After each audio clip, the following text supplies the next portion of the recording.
Well, hello ladies and gentlemen, and welcome to Rider Ramblings. In the previous Rider Ramblings, I discussed riding in the rain while I was riding in the rain. And I didn't really have time to discuss each part, so I'll link to it up on the in the corner there.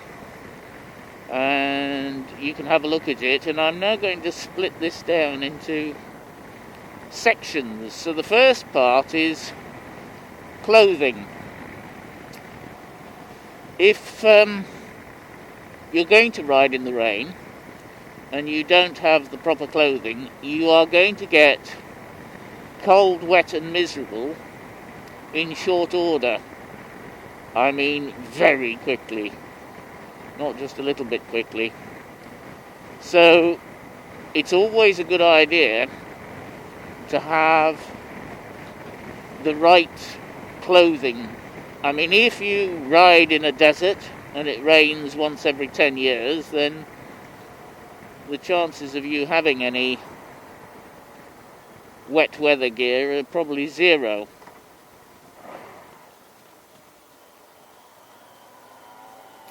Okay? But if you ride in Northern Europe or Northern America or Tasmania or New Zealand or places where it rains quite a lot, then it's a good idea to have some wet weather gear, even if you're a dry weather rider, because at some point you're going to get caught in the rain. And it is, how can I put this, exceptionally uncomfortable riding when you are wet. And of course, with the wind blowing against you, you're going to get cold, and you're going to get cold quickly. And it's actually one of the best ways to get hypothermia, which I can tell you right now, you don't want. So,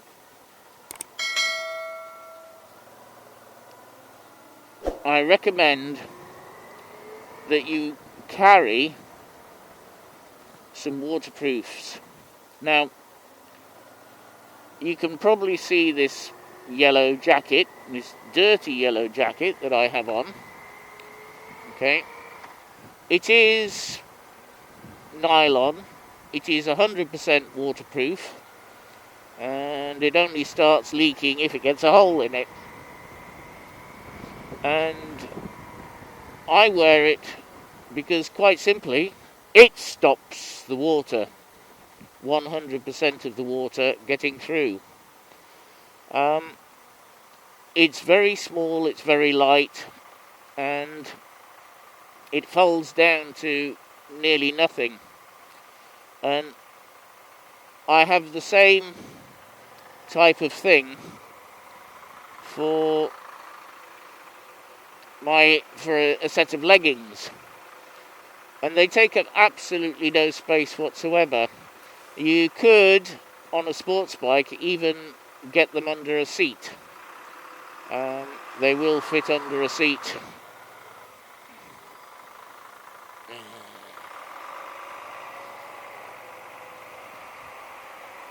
So you can have them with you, and in the odd occasion that it does rain, that you can then just get the kit out from under the seat and put it on.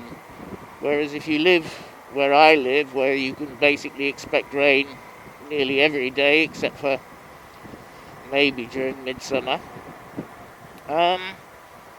you'll note I tend to wear it frequently. Now, this one is a motorcycle one, and as soon as you buy motorcycle waterproofs, they add about 300% to the price, which is a bit naughty, but never mind. But if you go to your local, we call it DIY store, or you go to your local home improvement store, you can usually find things like this for next to nothing, and I do mean next to nothing. And they do exactly the same job. The only problem is that they're black or green or something like that, instead of fluorescent yellow like this one is. And they don't usually have any reflective patches on, etc. But they do the job, and they're 100% waterproof. So they're highly recommended. Okay, and that's what I started with. I started by going to B&Q, which is a DIY store in the UK, and I bought over trousers. I think they were called Dickies at the time. I think that was the mark, Dickies. Over trousers and jacket. And that meant I could literally leave them under the seat of the bike on my CBR 600. And quite literally, if it rained, I could put them on. And if you get a size larger than you would normally have, they fit perfectly over the top of your normal motorcycle gear. I've got my normal motorcycle jacket on, which has a drop liner and a drop thermal liner in it, and as you can see, it fits over the top without any problem. So that's the first thing, is to get something that's totally waterproof.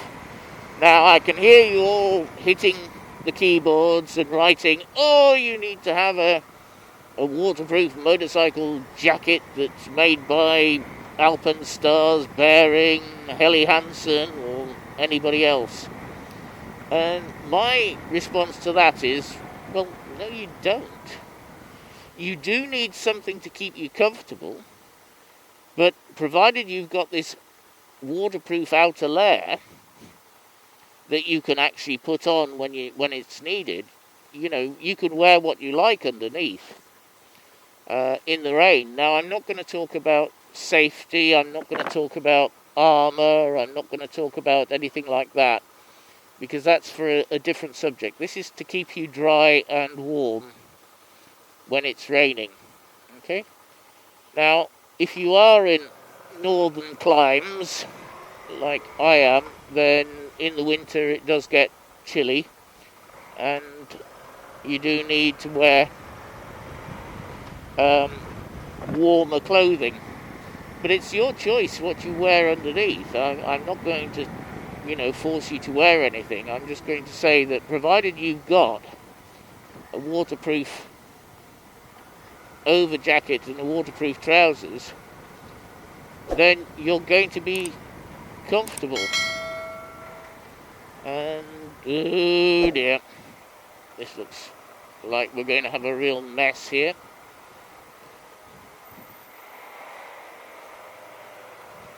It is. Right,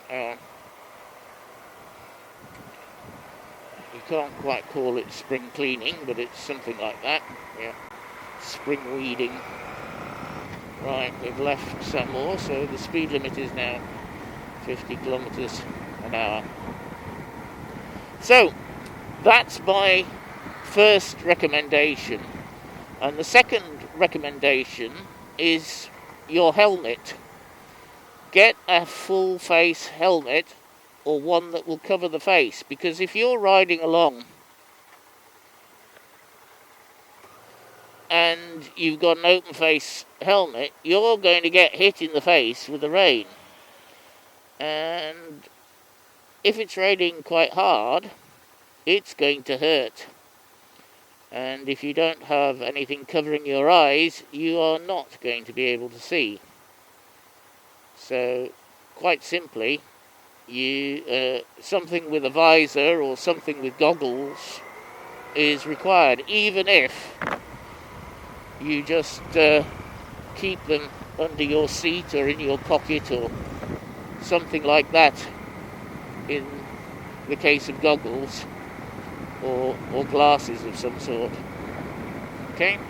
But I would strongly recommend a full face helmet, and one that's got good ventilation, because quite simply you're going to steam up and it's going to happen. This is 100% guaranteed.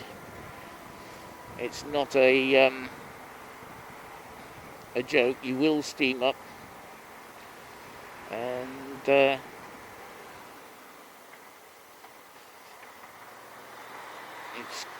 you're going to need to see. So the more ventilation that you have in your helmet, the better.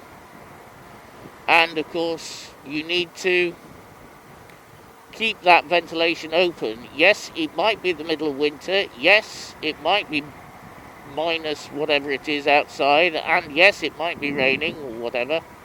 The wind chill factor might be the minus part. But you do need to open the vents on that. Now we'll look at gloves. I only use Gore-Tex gloves now. Only. That's it. You can probably see it actually on the finger there. In the winter. Now in the summer I'll use summer gloves, and they are ventilated, so they're not waterproof. Guaranteed not to be waterproof. But in the winter I only wear Gore-Tex, so I've got these, and I carry a spare pair in my pannier as well. I'm lucky enough to have a pannier. You might not have that, and the reason for the Gore-Tex is that your hands, once they get wet, are going to get really uncomfortable. Now, there is an option, and this is something that you might want to look at. The Nitrile mechanics gloves. And this is an excellent option that you can use. Just excuse me a minute, I've got to find out where I'm going here. I'm not too sure where I'm going. I really don't actually know.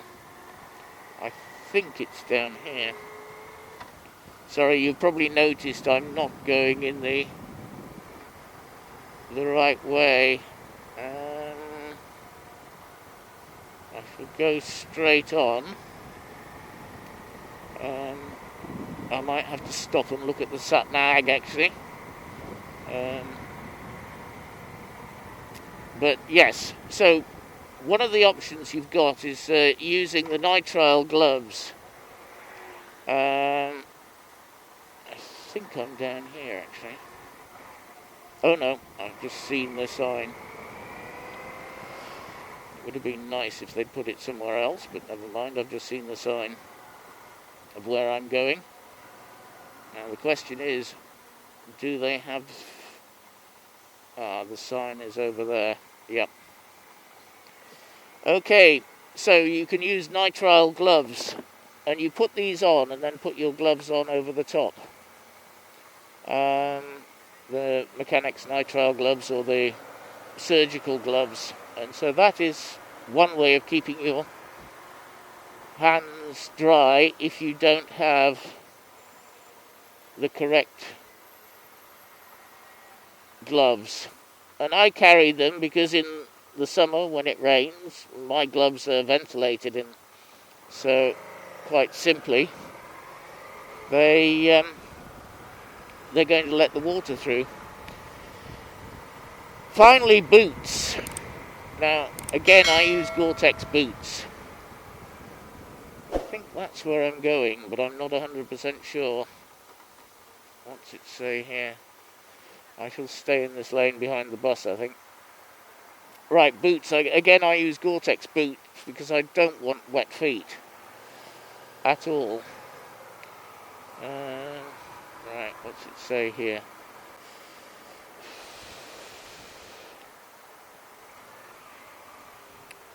This looks like where I need to be, so I shall be here. So, but again, this is something, there is a way round this, and you could actually use